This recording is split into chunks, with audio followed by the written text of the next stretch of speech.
Hello बच्चों, आज हम आषाढ़ के दिन नाटक के दूसरे अंक के ऊपर बातचीत करेंगे। लेकिन उससे पहले नाटक के विषय में कुछ और भी बातें जान लेते हैं। आषाढ़ का एक दिन 1948 में प्रकाशित मोहन राकेश जी द्वारा रचित एक हिंदी नाटक है। इसे कभी कभी हिंदी नाटक के आधुनिक युग का प्रथम नाटक भी कहा जाता है।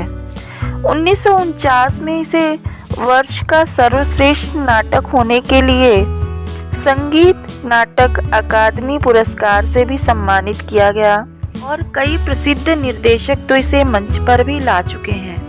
1971 में निर्देशक मणि कौल ने इस पर आधारित एक फिल्म बनाई, जिसने आगे जाकर साल की सर्वश्रेष्ठ फिल्म फेयर अवार्ड जीता। नाटक आषाढ़ का एक दिन महाकवि कालिदास के निजी जीवन पर केंद्रित है, जो 100 ईस्वी पूर्व से 500 ईस्वी पूर्व के अनुमानित काल में व्यतीत हुआ है। यह नाटक दर्शाता है कि कालिदास के महानता को पाने के प्रयास में मल्लिका और कालिदास को कितनी बड़ी कीमत चुकानी पड़ती है। जब कालिदास मल्लिका को छोड़कर उज्जैनी में बस जाता है तो उसकी ख्याति और उसका रुतबा तो बढ़ता ही है, लेकिन उसकी सृजन शक्ति चली जाती है। लाखों प्रयत्न करने पर भी अनुकूल वातावरण बनाने का प्रयास करने के उपरांत भी कालिदास संतुष्ट नहीं हो पाता है। इस नाटक में सारी घटनाएं आषाढ़ के दिन पर ही घटित होती हैं। प्रेयसी मल्लिका के आग्रह पर कालिदास उसे छोड़कर चला जाता है।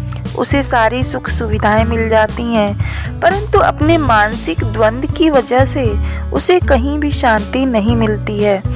हिंदी नाटक के परिप्रेक्ष्य में भाव, वस्तु और रूपबंध के दोनों स्तर पर आषाढ़ का एक दिन एक ऐसा पर्याप्त, सघन, तीव्र, भावोद्दीप्त लेखन प्रस्तुत करता है जैसा हिंदी नाटकों में कम ही हुआ है। तो चलिए अब हम बात करते हैं नाटक के दूसरे अंक की कथा वस्तु के ऊपर। कालिदास के जाने के कुछ वर्षों बाद फिर वही कमरा है। इस अंक का आरंभ उसी कमरे से होता है, परंतु कमरे की स्थिति अब पहले से अधिक खराब हो चुकी है। घर में जगह जगह मिट्टी उखड़ रही है। कमरे में एक चौकी पर मल्लिका बैठकर खरल में दवा पीस रही है। तभी निक्षेप का आगमन होता है। निक्षेप के आते ही अंबिका के ज्वर के संदर्भ में पूछता है, क्योंकि अंबिका को 2 वर्षों से निरंतर एक सा ज्वर है। मल्लिका के अनुसार अंबिका औषधि का सेवन भी नियमित रूप से नहीं करती है। निक्षेप कहता है कि मल्लिका दुबली हो गई है। निक्षेप मल्लिका को यह बताता है कि कालिदास उज्जैनी जाकर पूरी तरह से यहाँ के लोगों को भूल गए हैं। उन्हें यह पता है कि कालिदास उज्जैनी में नए काव्यों की रचना कर रहे हैं। निक्षेप के अनुसार कालिदास ने गुप्त वंश की राजकुमारी से विवाह भी कर लिया है, जबकि जब वे यहाँ से गए थे तो उन्होंने आजीवन विवाह न करने का निर्णय लिया था। मल्लिका यह कहती है कि कालिदास असाधारण है, इसलिए उस विदुषी राजकन्या से उनका विवाह होना उचित ही है। निक्षेप इन सब का दोषी अपने आप को मानता है, क्योंकि उसी के कहने पर मल्लिका ने कालिदास को उज्जैनी जाने पर विवश किया था। आज उसी निर्णय की वजह से मल्लिका की यह स्थिति हो रही है। निक्षेप झरोखे से देखकर यह बताता है कि राज्य के कुछ वही कर्मचारी आज फिर से आए हैं जो कालिदास को लेने के लिए आए थे। झरोखे के पास से ही निक्षेप एक घोड़े पर सवार कालिदास को जाते हुए देखता है। वह बताता है कि कालिदास पर्वत शिखर की ओर गए हैं। वह उसका पता लगाने के लिए चला जाता है। मल्लिका विचार मग्न रहती है कि वह कालिदास के साथ किन किन विषयों पर वार्तालाप करेगी। उसी समय रंगिनी और संगिनी का आगमन होता है तो उज्जैनी की नाट्यशाला में काम करती हैं। रंगिनी नृत्य और नाटक का अभ्यास करती है, वहीं दूसरी ओर संगिनी वीणा वादन का अभ्यास करती है। वे यहाँ ग्रामीणों का घर देखने आई हैं। वे जब मल्लिका से उसका परिचय पूछती हैं तो वह कोई जवाब नहीं देती है। रंगिनी और संगिनी यहाँ स्थानीय शब्दों को जानने के लिए आई हैं। प्रकोष्ठ और कुंभ जैसे शब्दों को सुनकर वह कहती हैं कि यहाँ के स्थानीय लोग कुछ भी नहीं हैं। रंगिनी के अनुसार इस प्रदेश में असाधारण प्रतिभा वाले कालिदास ने जन्म लिया है, तो यहाँ की प्रत्येक वस्तु असाधारण होनी चाहिए। रंगिनी बताती है कि वे कालिदास की पृष्ठभूमि का अध्ययन करने के लिए आई हैं। अंततः वे दोनों चली जाती हैं। रंगिनी और संगिनी के जाने के बाद मल्लिका अपने विचारों में खो जाती है।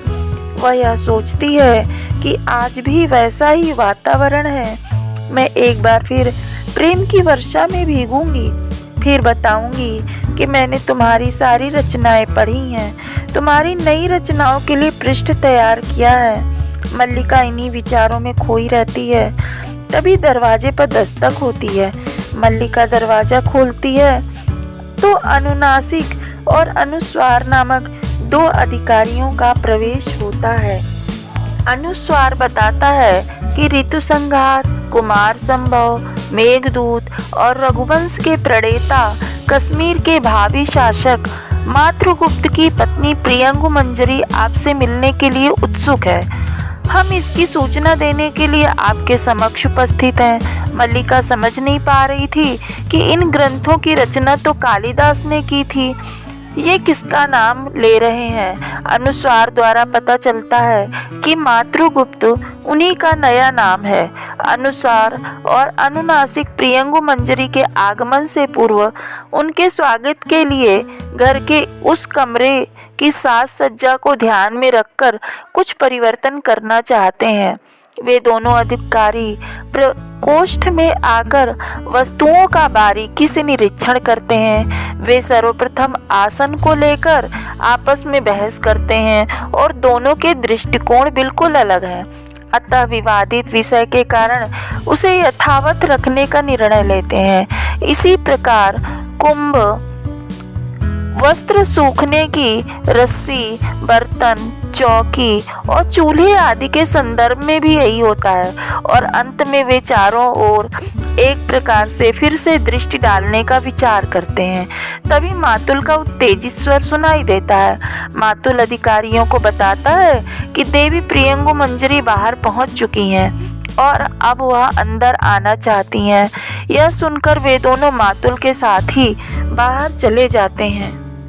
मातुल मल्लिका की प्रशंसा करते हुए प्रियंगु मंजरी के साथ प्रवेश करता है। मातुल प्रियंगु मंजरी को चाटुकारिता करता रहता है। प्रियंगु मंजरी बार बार मातुल को जाने के लिए कहती है, लेकिन मातुल तरह तरह की बातें बनाता रहता है। अंततः जब प्रियंगु मंजरी मल्लिका से बात करना आरंभ करती है, तब मातुल प्रकोष्ठ से प्रस्थान करता है। प्रियंगु मंजरी यह कहती है कि मल्लिका उसे अपरिचित नहीं लग रही है। मल्लिका आतिथ्य करना चाहती है। तब प्रियंगु मंजरी यह कहती है कि वह यहाँ उसका घर देखने आई है। प्रियंगु के अनुसार मेघदूत लिखते समय कालिदास प्रायः इस घर की चर्चा किया करते थे। प्रियंगु यह भी कहती है कि उनके विशेष आग्रह के कारण ही कालिदास यहाँ आए हैं। प्रियंगु यहाँ आने का एक और कारण बताती है कि वह सिर्फ इस स्थान को ही देखना नहीं चाहती थी, बल्कि यहाँ के कुछ वातावरण को भी अपने साथ ले जाना चाहती है। मल्लिका प्रियंगु को रुकने का प्रस्ताव देती है, परंतु प्रियंगु यह कहते हुए अस्वीकार कर देती है कि उसे रुकने का अवकाश नहीं है। उनके अनुसार कश्मीर की स्थिति बड़ी ही संकटपूर्ण है। तब प्रियंगु मल्लिका के घर में कालिदास की कुछ रचनाओं को देखती है। तब वह मल्लिका को बताती है कि कालिदास अब मातृगुप्त के रूप में जाने जाते हैं।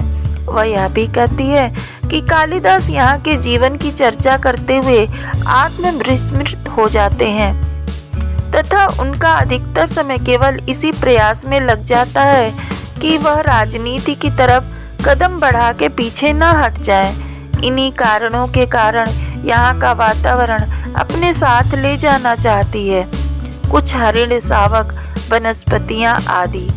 वे यहाँ के कुछ अनाथ बच्चों को भी अपने साथ लेकर जाना चाहती हैं ताकि उनकी शिक्षा का प्रबंध हो सके। इन बातों के बीच प्रियंगु मल्लिका के घर के परिसंस्कार के संदर्भ में कहती है कि उसके जवाब में मल्लिका यह कहती है कि हमें ऐसे ही घर में रहने का अभ्यास है। वह बताती है कि तुम मेरे साथ चलो, अपनी माँ को भी साथ ले चलो। तब तक स्थापत्य इस घर का परिसंस्कार करते रहेंगे। परिसंस्कार का बच्चों मतलब यहाँ पर उसके सजावट, उसकी देखभाल, उसकी देखरेख या नवीनीकरण से लिया गया है।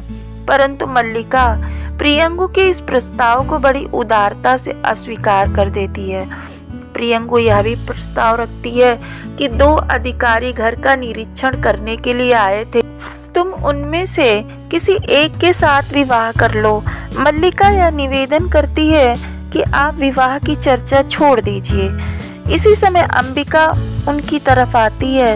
वह कहती है कि मल्लिका तो भावनाओं के आधार पर जीती है। मल्लिका अंबिका को मना करती है कि उसका स्वास्थ्य ठीक नहीं है, इसलिए वह लेटी रहे। लेकिन अंबिका राजवधू से बातें करते हुए उन्हें यह बताती है कि मैं जब ठीक थी तब अच्छी तरह से घर को संभाला करती थी। तब प्रियंगु यह कहती है कि घर की स्थिति ठीक नहीं है, इसलिए वे इस घर को गिराकर इसके स्थान पर एक नया घर बनाने का आदेश देकर जाएंगी। जिसे सुनकर मल्लिका चौंक जाती है और उन्हें घर गिराने के आदेश को वापस लेने का निवेदन करती है। इसी बीच अंबिका बार बार कुछ कहना चाहती है, लेकिन वह कह नहीं पाती है क्योंकि बीच बीच में उसे खांसी आ जाती है। अंततः प्रियंगु उनकी सहायता का आश्वासन देकर चली जाती है। प्रियंगु मंजरी के जाने के बाद अंबिका व्यंग्यपूर्ण शब्दों से मल्लिका से मेघदूत की पंक्तियां पढ़ने के लिए कहती है। वह मल्लिका से कहती है कि कालिदास की जिस कोमलता की बातें वह करती रहती है, वह कोमलता तो अब साकार हो उठी है। अंबिका कहती है कि आज कालिदास शासक हैं। उसने अपनी शक्ति और संपत्ति का परिचय देने के लिए ही घर की दीवारों का परिसंस्कार करना की बात कही है।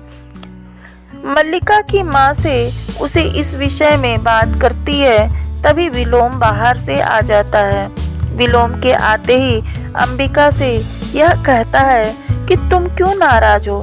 जिस घर में राज परिवार के किसी व्यक्ति का आगमन होता है वह धन्य हो जाता है। अंबिका कहती है कि हमारे वर्षों के दुख का और अभाव झेलने के कारण कितना अच्छा परिणाम मिला है। हमारे घर की दीवारों की अब मरम्मत हो जाएगी। विलोम कहता है कि आज तुम्हारी बातों को सुनने का वक्त किसी के पास नहीं है। आज ग्राम का प्रत्येक व्यक्ति अतिथियों के लिए सामग्री जुटाना चाहता है। आज यहाँ पत्थर भी मूल्यवान हो गए हैं। ग्राम में आज बहुत उत्साह है।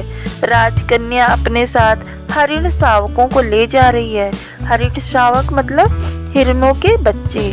यहाँ का कोई भी पेड़ पत्ता भी बाकी न रहेगा जिसकी अनुकृति ना की जाए।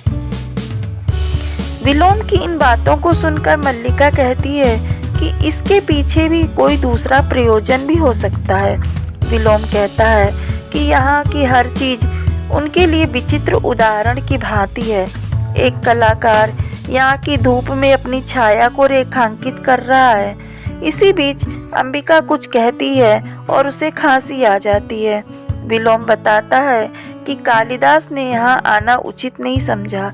इसे सुनकर अंबिका कहती है कि कालिदास को पता है कि अंबिका अभी जीवित है, इसलिए वह यहाँ नहीं आया। विलोम कहता है कि कालिदास तो कवि हृदय है, फिर वह ऐसे संबंध कैसे तोड़ सकता है। विलोम की बातें सुनकर मल्लिका विलोम को जाने के लिए कहती है। विलोम यह कहता है कि कालिदास के जाने के समय वह उससे नहीं मिला था। शायद आज भी वह यहीं मिलना चाहता है। मल्लिका विलोम का हाथ पकड़कर उसे जाने के लिए फिर से कहती है। अब वह यहाँ तक कहती है कि यह घर मेरा है, मैं यह चाहती हूँ कि आप यहाँ से चले जाएं। इसी समय घोड़े के टापों के स्वर नज़दीक आते हैं और धीरे धीरे दूर चले जाते हैं। इससे स्पष्ट हो जाता है कि कालिदास यहाँ आने वाले नहीं है। अंबिका को कालिदास का न आना सामान्य लगता है, परंतु विलोम ऐसे समय में मल्लिका की मित्रता पर व्यंग्य करता है। मल्लिका हताश होकर कठोरता से विलोम को जाने के लिए कहती है। विलोम जाते समय दोनों की ओर देखता है और चला जाता है। अंबिका का भाव हताशा से करुणा में बदल जाता है। मल्लिका दोनों हाथों से मुंह ढककर रोने लगती है। अंबिका मल्लिका को स्वयं से सटाए हुए उसे सांत्वना देते हुए कहती है कि तुम अब भी उस व्यक्ति के लिए रो रही हो जिसने तुम्हारी इतनी उपेक्षा की। इसके जवाब में मल्लिका अंबिका से कालिदास के बारे में कुछ भी ना बोलने के लिए कहती है और इस प्रकार दूसरे अंक की समाप्ति हो जाती है। तो बच्चों, ये थी दूसरे अंक की कथा वस्तु। आपको कैसी लगी आप कमेंट्स करके ज़रूर बताइएगा, और अगर वीडियो पसंद आए तो लाइक, सब्सक्राइब और शेयर भी ज़रूर करिएगा। धन्यवाद।